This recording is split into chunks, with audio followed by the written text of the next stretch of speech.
actually, if you walk the streets and you pass these stores, now I look at it with very different eyes because, you know, Chef Vicky explained actually, for example, how expensive fish mao is, and that it's probably better to rob a store selling fish mao than a jewelry store because one piece of fish mao is like thousands and thousands of dollars, right? So it's it also shows like kind of like the care that's given to the respect for ingredients actually when Chinese food is prepared here in Hong Kong. And some of the fish mao comes from as far as Africa or South America or other parts of the world, but to get all those beautiful things to be able to make the ultimate Chinese dishes is, I mean, it's a real eye-opener. It's been a real revelation. And also learning about just the history of Cantonese cooking with the dried seafood. Amazing, amazing.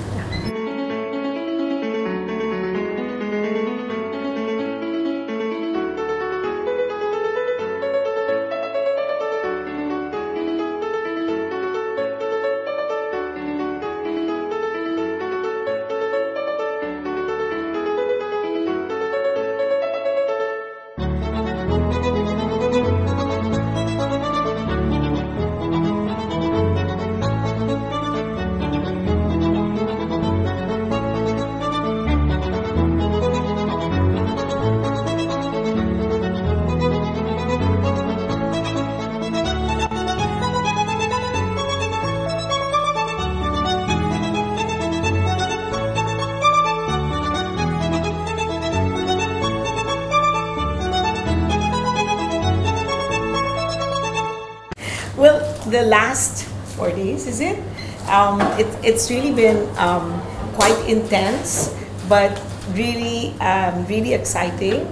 It's fun to be amongst like-minded people and, you know, sharing everything great about Hong Kong together with them. So together with my co-chefs, my peers, as well as the writers who are with us in the group. It's been really fun, and we've also, I think, eaten too much, enjoyed the best of what Hong Kong has to offer, not just Chinese food, but other cuisines as well. And I think that it allows us to kind of like be reassured that Hong Kong really is a wonderful food destination. So, you can share your feelings? Well, I mean, the last time before the pandemic, like, you know, I used to come to Hong Kong every year for inspiration, and it's just reminded me, this is my first time since 2019, it's reminded me how unique, even though we have Chinese food everywhere around the world, the level, like, you know, obviously eating Cantonese food, Chinese food from the homeland, it doesn't compare to anywhere else outside of Hong Kong, you know, so I feel like, you know, it's really great to finally just immerse myself in the culture, in the food scene here, and just you know, especially with chefs that I've just met or you know, that I've already known and haven't seen for a while. It's just been really fun, and been really I'm honoured to be eating at all these amazing restaurants around Hong Kong. Yeah. So how any memorable or special experiences in this trip you would like to share, like or how do you feel after finished dim sum workshop just now? Yeah. Well, I think, you know, especially just after this dim sum class with the forum team, it makes me, I will never look at another hakao the same way again. I'm going to look at it with so much more respect because it's so difficult to make and you take it for granted. And I think to have been able to be given like the trade secrets, right, behind how all these wonderful dishes are done, especially the dim sum.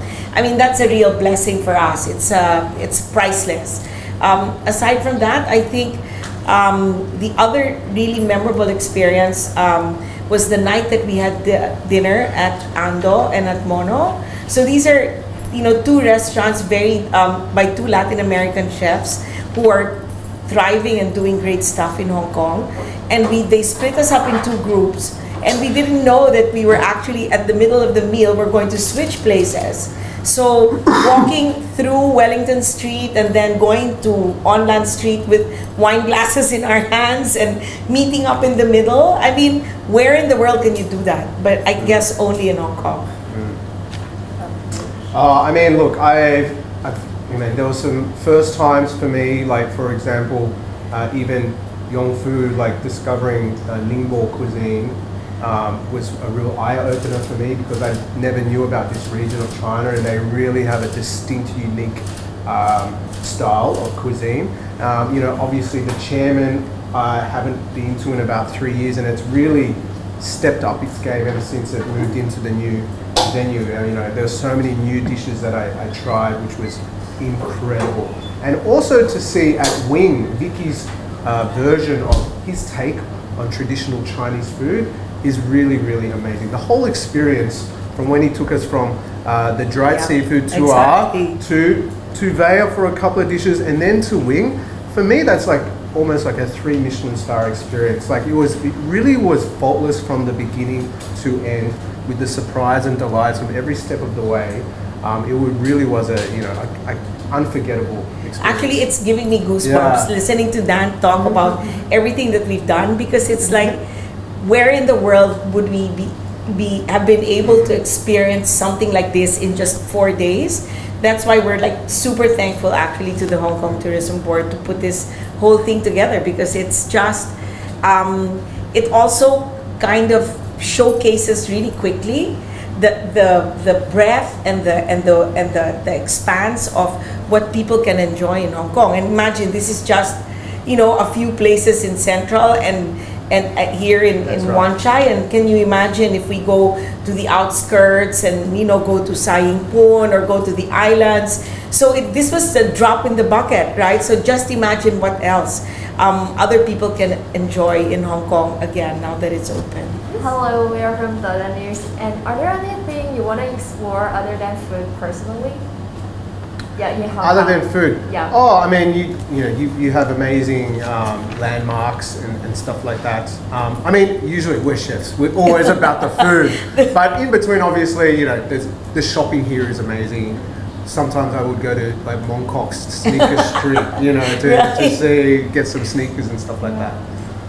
I think for me, it's like the blossoming art scene in Hong Kong also. I mean, apart from the food and the shopping, I think that this whole new level of like appreciating art in venues like M+ and the Modern Art Museum across the peninsula, and even just the fact that you guys do such a successful Art Basel every year, it's something that many of us from the Philippines actually come to Hong Kong for.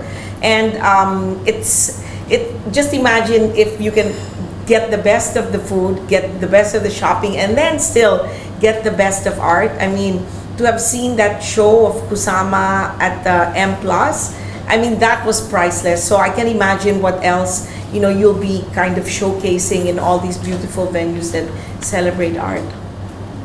So what is your guys' favorite Hong Kong food? Dim sum. and siu mai. The barbecue and dim sum. Yeah. For me, clay pot rice and hairy crab. Nice. So I have to come back in September.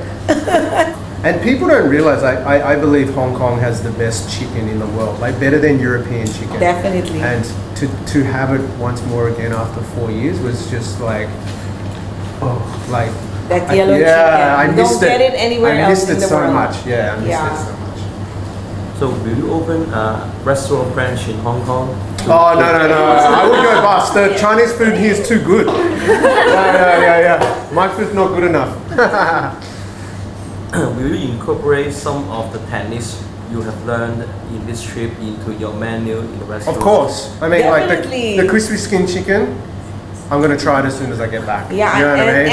and try to, like, every time we roast duck now, I'm going to try to get that balloon pump for pumping the air into the skin, underneath the skin of the Peking duck, because apparently that's what makes the skin separate from the meat. So maybe we can try it when we roast duck, right? In recent years, we face keen competitions from other cities like Shenzhen, and many Hong Kongers go to the places there and get the better dining experience. Oh. So what is the selling point of Hong Kong? So compare with some. Well, I think Hong Kong's a bit more friendly with foreigners, whereas most you could probably get by in Hong Kong speaking English. Yes. You know, I think maybe Shenzhen for people like us would be a little bit more difficult. It's much like Singapore, one of those places. Even though it's in Asia, you know you can get around. It's welcoming. Yeah, it's welcoming. Yeah. And, You can get around Yeah. easily. I mean, you guys have the best transport system, so that's yes, what I love. Yes. No, and I think the unique heritage of Hong Kong can't be replaced by any Chinese city in the mainland. I hope I don't get into trouble by saying this, but it's really true. I think it's really true. There's just something about your history here that can never be replicated That's anywhere. right. You know, the feel of that whole colonial heritage. It's what makes Hong Kong unique. And aside from that, people think it's just all skyscrapers. You guys have the best hiking routes. You have the best like vantage points from the top of the mountain. So you can get so much of both, right? Of the city life and the feel of the buzz of the city. But you just go like 15 minutes up the hill and it's like birds chirping in a forest. And I don't think there's any other place in the world like that. And in such a small place.